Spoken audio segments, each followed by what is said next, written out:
Vous êtes les bienvenus, chers téléspectateurs, chers internautes, dans ces nouveaux numéros de votre magazine axé sur l'actualité dominante en RDC. Comme vous le savez, nous avons lancé il y a peu la campagne « Pourquoi et pourquoi pas changer la Constitution ?» Et aujourd'hui, cela cadre avec également une autre campagne lancée, je dirais, si pas la première, elle sera la deuxième organisation non gouvernementale de notre pays de s'opposer à cette initiative prise par le chef de l'État. Il s'agit de l'AMDH, les amis de Nelson Mandela, qui a lancé il y a quelques jours une vaste campagne placée sous le thème « Ça doit s'arrêter », cette fois-ci en RDC. Alors aujourd'hui, nous allons en parler. Pourquoi cette campagne? Quel objectif vise également cette campagne? Et nous avons l'honneur de recevoir aujourd'hui Monsieur Aaron Mukalengi, qui se trouve être coordonnateur de projet au sein de l'AMDH. Bienvenue, Monsieur Aaron Mukalengi. Merci, bonjour et merci de nous avoir accueillis chez vous. Vous êtes accompagné de tous les ténors de cette grande structure qui milite, qui lutte contre les abus. Vous militez également pour les droits humains en RDC. D'entrée de jeu, brièvement, parlez-nous de cette grande structure. Merci beaucoup. Notre organisation est dénommée les Amis de Nelson Mandela pour la défense des droits humains. Okay. ANMDH en sigle. Okay. Elle est une organisation de défense des droits humains créée le 4 octobre 1992. 92. Donc 90. Okay. À Kisangani. C'est sur l'action des bénévoles, des citoyens congolais qui se sont sentis indignés face à la situation de l'époque. Se sont décidés alors de se réunir pour fonder cette organisation. Okay. Alors, depuis ce temps, l'organisation répond à l'urgence de la promotion et de la défense des droits humains dans notre pays. Okay. Voilà un peu en résumé ce que je peux dire, au-delà de l'emprise qu'a la structure aujourd'hui. Nous sommes dans à peu près 10 provinces de la RDC et notre siège ici dans la ville de Kinshasa. D'accord, alors nous allons passer directement au vif. Pourquoi avez-vous choisi les thèmes « Trop c'est trop, ça doit s'arrêter » en RDC pour la campagne lancée par l'AMDH? Merci beaucoup. « Trop c'est trop, ça doit s'arrêter » en RDC est une campagne citoyenne, une campagne d'éveil de conscience pour que les Congolais se prennent en charge. Pourquoi ce thème? C'est parce que la situation actuelle l'exige. L'insécurité grandissante dans toutes les grandes villes du pays. À l'est du pays, les territoires échappent au contrôle de l'État. Les violations des droits humains sont récurrentes et il y a même des violations à grande échelle où l'État devrait prendre les contrôles ou la sécurité spécialisée des personnes, notamment dans les prisons. On tue par les armes à feu. Alors, nous pensons que la situation est catastrophique. Il faut un appel à la vigilance. Il faut un appel à la prise de conscience des Congolais. C'est pourquoi ANMDH, en tant que structure citoyenne, en tant que structure qui œuvre pour le bien-être de la population, a lancé cette campagne pour éveiller cette population, pour la dire qu'il est temps, trop c'est trop, il faut qu'on s'élève pour que les massacres s'arrêtent, pour que les abus, les violations des droits humains s'arrêtent, pour que l'insécurité s'arrête. Voilà un peu, grosso modo, l'importance de cette campagne, le pourquoi nous avons choisi ce thème « Trop c'est trop », ça doit s'arrêter. Spécifiquement, M. Aaron, quel objectif poursuivez-vous avec cette campagne? La campagne « Trop c'est trop », ça doit s'arrêter en RDC cette fois-ci, poursuit l'objectif de conscientiser les citoyens congolais. Notre rôle, c'est ça. Éveiller les consciences des citoyens congolais, parler aux citoyens congolais de ces problèmes qu'il connaît déjà, mais de lui montrer également les voies, les moyens par lesquels il faut revendiquer, par lesquels il faut s'élever pour que la situation change. Cette campagne vise-t-elle tous les pays ou se concentre-t-elle sur justement quelques villes en particulier?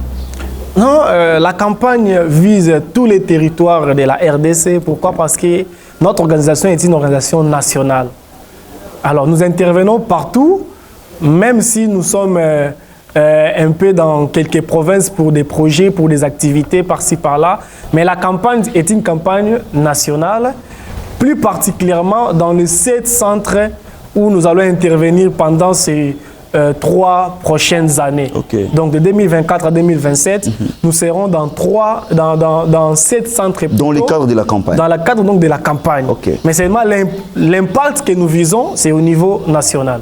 Je dois le dire, vous êtes, si pas la première ONG, vous serez la deuxième ici en RDC qui va s'opposer à cette démarche initiée par le président de la République. Nous faisons allusion au changement de la Constitution. Pourquoi pensez-vous que le moment n'est pas du tout opportun? Merci beaucoup pour cette question. La révision ou le changement de la Constitution, ce sont également les concepts qui font défaut. On parle d'une révision ou on parle d'un changement de la Constitution. Aujourd'hui, c'est le changement carrément. Aujourd'hui, c'est le changement carrément. Alors que la Constitution elle-même interdit son changement. Si nous consultons l'article 220 de la Constitution, il y a des matières, il y a des dispositions intangibles, immuables, qu'on ne peut pas changer, qu'on ne peut pas toucher. Cela veut dire que la Constitution ne pourra jamais être changée. Là, ce n'est pas quelqu'un qui a décidé ça, mais c'est le peuple dans son ensemble, par référendum, a décidé que la Constitution ne soit jamais changée. Elle peut être révisée parce que toute Constitution peut être révisée. Elle peut être modifiée, c'est normal. C'est une loi. La loi peut évoluer par rapport aux réalités, mais elle ne peut jamais être changée. Ok, si nous pensons que c'est le changement, la réponse est à l'article 220 de la Constitution. Il y a des articles qui sont verrouillés, il y a des dispositions qui ne sont jamais changées. Alors si les autorités vont au sens de changer carrément toute la Constitution, ils seront butés à ces défis qui interdit le changement carrément de la Constitution. Aujourd'hui, vous tous, vous utilisez toujours cette Constitution comme argument pour ceux qui sont contre et pour. Et vous, à vous entendre parler, d'abord aux réalités de notre pays, ne pensez-vous pas que notre Constitution peut être retouchée? Vous êtes quand même pour la modification de cette Constitution? J'ai bien dit ça. Notre organisation a même publié un flash info qu'il faut lire parce que c'est partagé à travers nos canaux de communication. Toute constitution est révisable et modifiable. Même notre constitution de 2006, révisée en 2011, c'était déjà une révision. Aujourd'hui, on peut également réviser, c'est bien. Mais seulement, est-ce que c'est ton portée de réviser en ces moments ici?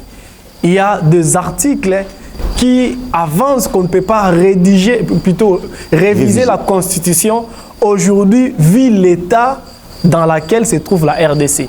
Une partie du pays est en guerre. Il y a des territoires qui échappent au contrôle de l'État.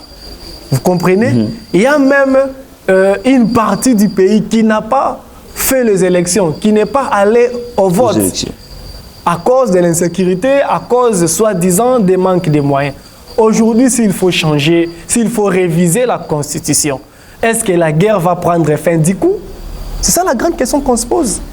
La guerre ne va pas prendre fin du coup parce qu'il faut d'abord terminer cette guerre. Il faut d'abord terminer cette guerre parce que l'état d'urgence décrété plusieurs fois, renouvelé plusieurs fois. C'est pour quelle raison? C'est parce que le pays n'est pas normal aujourd'hui. Nous sommes dans une situation anormale où les territoires ne font que tomber.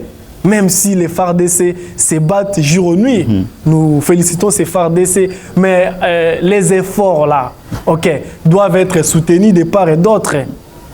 Les territoires qui sont sous contrôle des rebelles, tout ça, ça va prendre fin quand? Alors qu'on n'a pas encore terminé cette situation-là, on nous amène la question de la Constitution, de la révision ou du changement. Non, qu'on termine d'abord la guerre. Mais aujourd'hui, M. Aron Kalengi, dites-nous, quels reproches formulez-vous à l'encontre du chef de l'État, Félix Antoine Tshisekedi Tshilombo, qui est censé garantir le bon fonctionnement des institutions? Oui, garantir le bon fonctionnement des institutions, le garant de la Constitution. Et c'est sur cette même Constitution que le président a prêté 2 fois les serments. 2 fois le serment. Ça veut dire qu'il doit protéger cette constitution.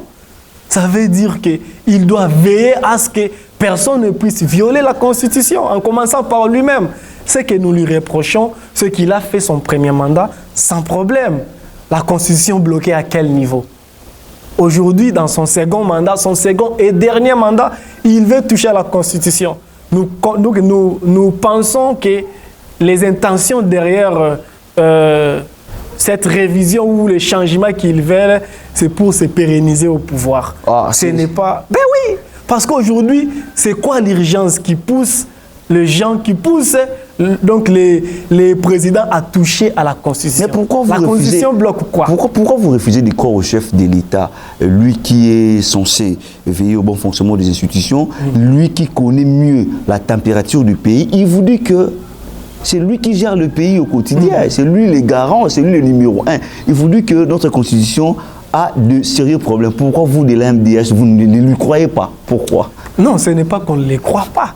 Parce que nous-mêmes, nous comprenons que les lois peuvent être révisables. OK, les lois sont révisables, elles peuvent être révisées plutôt. Alors, même la Constitution peut être révisée. Mais c'est les moments. Pourquoi choisir cette révision en ces moments? C'est quoi l'intention derrière ça? Nous reprochons au chef de l'État d'abord le manque de réalisation de ses promesses pour les besoins fondamentaux de la population. Il faut d'abord répondre aux besoins fondamentaux de la population, qui sont entre autres l'électricité. Vous voyez, nous sommes donc dans le noir. Il y a de l'eau potable, il y a la santé qu'il faut garantir, oui. Les transports aujourd'hui avec les embouteillages catastrophiques dans la ville de Kinshasa. Il y a pas mal de choses. L'éducation, malgré la gratuité donc de l'enseignement. Mais c'est avec quelle qualité de l'enseignement au Congo? Il y a pas mal de choses qui sont primaires, qui sont fondamentaux, qu'il faut toucher. Et ça, la Constitution ne l'interdit pas de le faire. Il faut commencer par ça avant de toucher à la Constitution. Lorsque nous avons annoncé dans nos réseaux sociaux que nous allons vous recevoir, il y a eu quelques questions qui nous sont parvenues par les grands publics. D'ailleurs, tout le monde le sait que vous veillez au respect des droits humains dans notre pays. C'était les 10, disons hier, qu'on a célébré les droits de l'homme dans le monde, y compris ici chez nous en RDC, bien que chez nous, en tout cas, ça on doit quand même l'évoquer, l'ampleur de cette célébration n'a pas été vraiment remarquable. Mais la question des internautes et téléspectateurs sont les suivantes. Je prends la première. Comment évaluez-vous le respect des droits humains sous les régimes de Félix Tshisekedi, étant donné que l'AMDH lutte pour le respect des droits humains en RDC? Merci beaucoup pour cette question.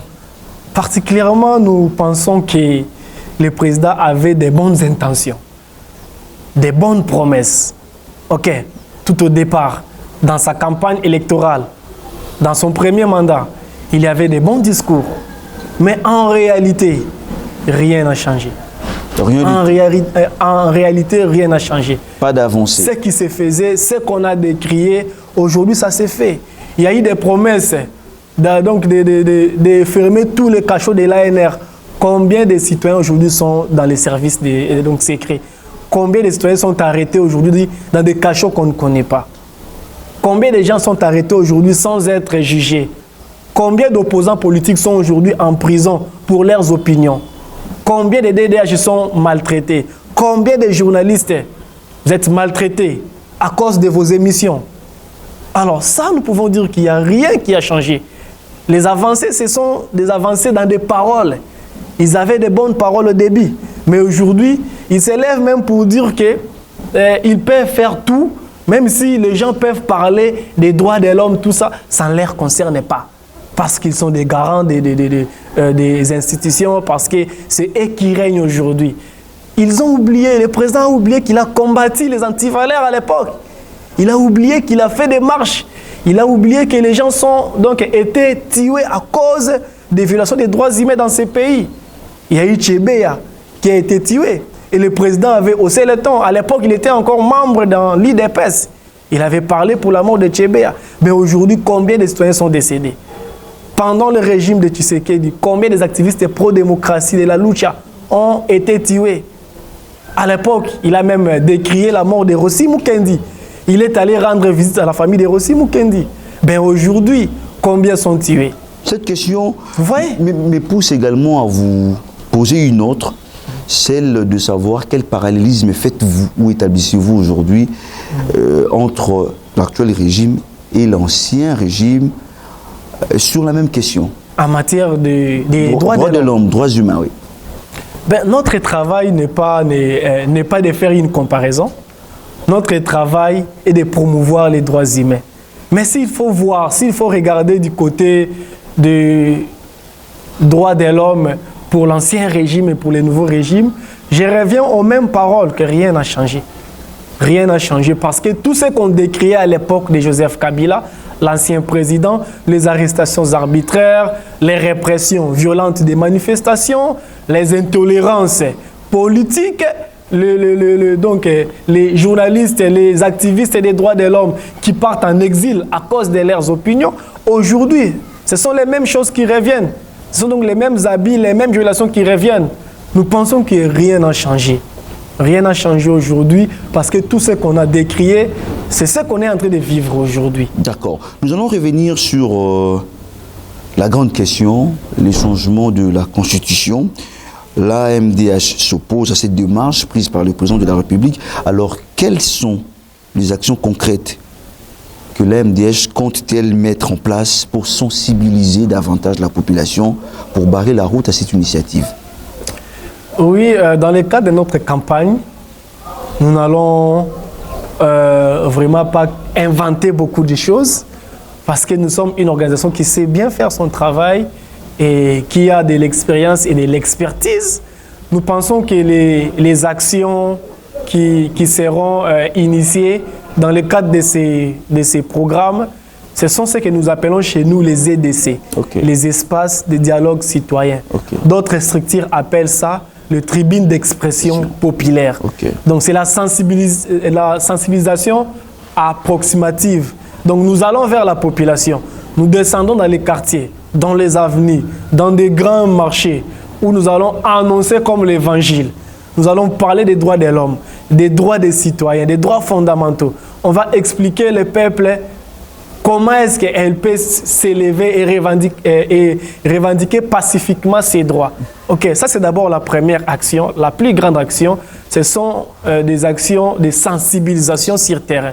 La deuxième plus grande action, sont en fait ce que nous appelons les appels urgents chez nous.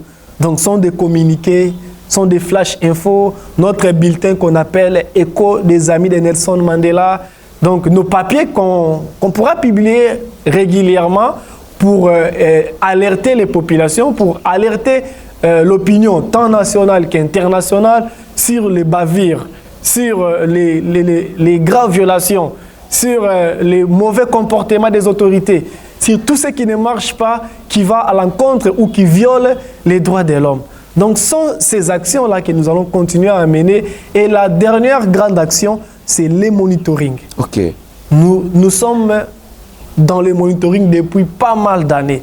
Alors, on va continuer à faire le monitoring et à documenter les cas de violation des droits humains. Bien les documenter parce qu'après, nous faisons des plaidoyers, tant au niveau national qu'au niveau international, pour que la situation change. D'accord. Alors, pour obtenir gain de cause, comment envisagez-vous de collaborer avec d'autres organisations non gouvernementales également? Parce que vous avez eu le courage déjà de dire non à cette initiative. D'autres peut-être ont peur.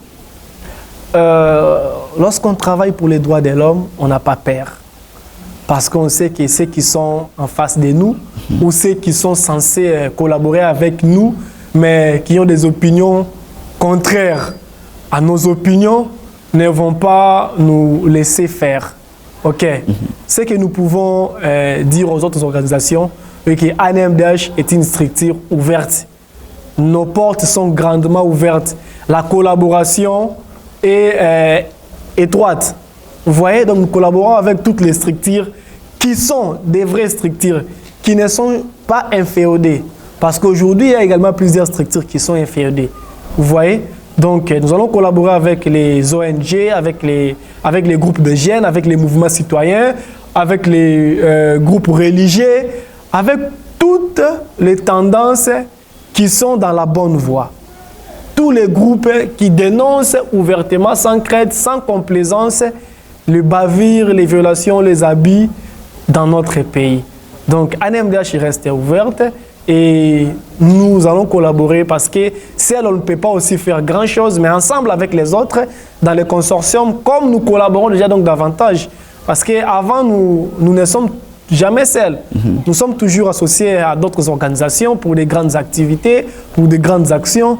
Nous pensons que ça sera pareil pour cette fois-ci, pour cette campagne. Et comment comptez-vous s'y prendre si la population congolaise, en général, adopte l'initiative prise par le chef de l'État, disons le changement de notre constitution? Ah, une bonne question, une question... Bon, nous allons quand même voir, parce que si le peuple congolais adoptait par référendum l'initiative du chef de l'État, tout ça, nous pensons qu'avant d'arriver au référendum, il y a d'abord des étapes à suivre. Il y a plusieurs étapes à suivre. OK. Il y a notamment l'insécurité qu'il faut finir. Parce que nous allons partir au référendum sans une partie du pays, sans des territoires qui sont sous occupation. Déjà pour les élections, on n'a pas réussi à organiser les élections dans toutes les provinces. Alors les référendums, donc on va écarter une partie du pays. C'est ça donc d'abord la grande question. Les référendums prennent en compte plusieurs questions. Il y a notamment les nouveaux majeurs. On a passé les élections, bien sûr. On peut se fier au fichier de la CENI, mais il y a des nouveaux majeurs. Ils seront écartés. Donc ça va demander qu'on puisse faire encore les recensements, qu'on puisse identifier encore la population. Tout ça, ce sont de l'argent qui seront en fait utilisés. Est-ce que le pays a de l'argent? Ils disent que le pays n'a pas d'argent. Ils n'ont pas organisé les élections dans les Kwilu, là-bas, parce qu'ils ont dit que le pays n'a pas d'argent. Aujourd'hui, pour la Constitution, le pays aura de l'argent. C'est la grande question qu'on se pose, vous voyez un peu. Donc, pour arriver au référendum, il y a pas mal d'étapes à suivre pour que les peuples puissent, ensemble, comme un seul homme, décider sur une question cruciale de la révision de la Constitution. Parce que nous ne parlons pas du changement de la Constitution. Chez nous, les amis de Nelson Mandela. Quel rôle joue-t-il le média dans votre démarche? Les médias, d'abord nous vous remercions. Nous remercions tous les médias crédibles. Nous remercions tous les médias qui ne sont pas là pour détourner l'information, qui ne sont pas là pour cacher l'information, mais qui sont là également pour faire le travail comme nous, les organisations, nous le faisons. Sensibiliser les populations, éveiller les consciences des populations, tout ça. Dans notre campagne, dans nos activités, les médias jouent un grand rôle, notamment de relayeurs. Lorsque nous avons des activités, lorsque nous avons des campagnes comme celle-ci, si nous les faisons seuls, comment est-ce que nous allons atteindre d'autres couches de la population? Comment est-ce que nous allons atteindre les recoins du pays? C'est grâce aux médias, aux radios et aux télévisions qui nous accompagnent à tout moment. Et également grâce aux médias sociaux. Aujourd'hui, avec la technologie, nous pouvons diffuser en temps réel les informations. Nous pouvons atteindre un grand nombre avec des coûts réduits. Vous voyez? Donc les médias dans l'ensemble, vous nous accompagnez, c'est vraiment bien. Et nous serons toujours avec vous. Nous allons travailler ensemble. Nous savons que les vrais vont nous accompagner. L'information ne sera pas détournée. On tombe sûrement à la fin de cet entretien, M. Aaron Mukalengi. On va prendre la dernière question de téléspectateurs et internautes qui vous demandent comment voyez-vous l'avenir des droits humains en RDC si cette modification constitutionnelle venait à être adoptée? Ah, si cette modification constitutionnelle venait à être adoptée, nous voyons l'avenir des droits de l'homme sombre. Pourquoi? Parce que si, dans des conditions actuelles, les autorités arrivaient à réaliser leur vœu de réviser la Constitution, c'est-à-dire que leur pouvoir sera renforcé, leur autorité sera renforcée, et nous serons en face de deux camps. Le camp de ceux qui sont pour et le camp de ceux qui sont contre. ceux qui sont pour sont au pouvoir. Ils ont tous les moyens de l'État. Ils ont la police, ils ont l'armée. Alors, ils vont commencer à faire taire ceux qui sont contre par tous les moyens également. La répression, que ce soit la répression violente, que ce soit par les intimidations, que ce soit par les arrestations, que ce soit même par les tueries, le massacre. Alors là, il y aura des graves violations des droits de l'homme. C'est ce que nous dénonçons, c'est ce que nous ne voulons pas. Ce n'est pas notre rêve. Nous ne voulons pas qu'on puisse arriver à ce stade-là parce que les droits de l'homme, la démocratie sera totalement fragilisée, voire même piétinée. Alors nous pensons qu'on ne va pas arriver à ce stade-là. On arrive sûrement à la fin de cet entretien. Un dernier mot pour le peuple congolais, mais également aux autorités qui vous suivent en ce net moment. Merci beaucoup. Cher peuple congolais, chers citoyens de mon pays, la RDC, l'heure est venue. C'est un appel à la vigilance. C'est un appel à l'éveil de conscience. Si toi, Congolais, tu ne te lèves pas, personne ne va se lever pour combattre. Personne ne va se lever pour réclamer tes droits. Personne donc ne va se lever pour dire que tu manques du courant, tu manques de l'eau potable, tu n'étudies pas bien, tu n'as pas de moyens pour vivre. Alors, il est temps. Il est temps parce que trop, c'est trop. Lève-toi pour tes droits. Personne ne va se lever à ta place. Chères autorités du pays, chers élus, chers citoyens qui sont au pouvoir, j'appelle à la conscience tout celui qui sait qu'il est congolais, tout celui qui sait qu'il est au poste, il est à sa fonction parce que le peuple l'avait mandaté. Je vous appelle à la conscience. Ne vendez pas ces pays, ne détruisez non plus ces pays. Sauvegardons les acquis obtenus durement au prix des sacrifices, voire des sacrifices suprêmes. On a perdu pas mal de citoyens. Aujourd'hui, ne détruisons pas. Aujourd'hui, protégeons cette démocratie qui est encore petite. Les acquis que nous avons, nous devons les consolider afin d'avancer. Le pays nous appartient tous. Le pays n'appartient pas à une catégorie de la population. Le pays n'appartient pas à une catégorie de classe sociale quelconque. Le pays appartient à nous tous. Alors, ne détruisons pas ce qui nous appartient à tous. Ce qui est commun pour tous les Congolais, c'est la nation. Merci beaucoup. Monsieur Aaron Moukalengi, je rappelle que vous êtes coordinateur de projet au sein de l'AMDH. Avec toute l'équipe, la grande équipe de l'AMDH, nous vous remercions, allais-je dire, de nous avoir accordé votre précieux temps. Merci beaucoup. Je suis coordonnateur des programmes. Des programmes. Pas des projets, Merci des programmes. beaucoup. Les programmes sont les projets et d'autres actions. D'accord. Merci beaucoup. Alors, il me reste juste à vous remercier, vous, chers téléspectateurs et internautes. Je rappelle que cette émission sera largement suivie parce que nous allons la diffuser vraiment en boucle, mais également dans tous les réseaux sociaux. Restez-nous toujours fidèles. Merci de vous abonner, merci de commenter, merci de réagir. Nous vous serons toujours disponibles. Et à très bientôt.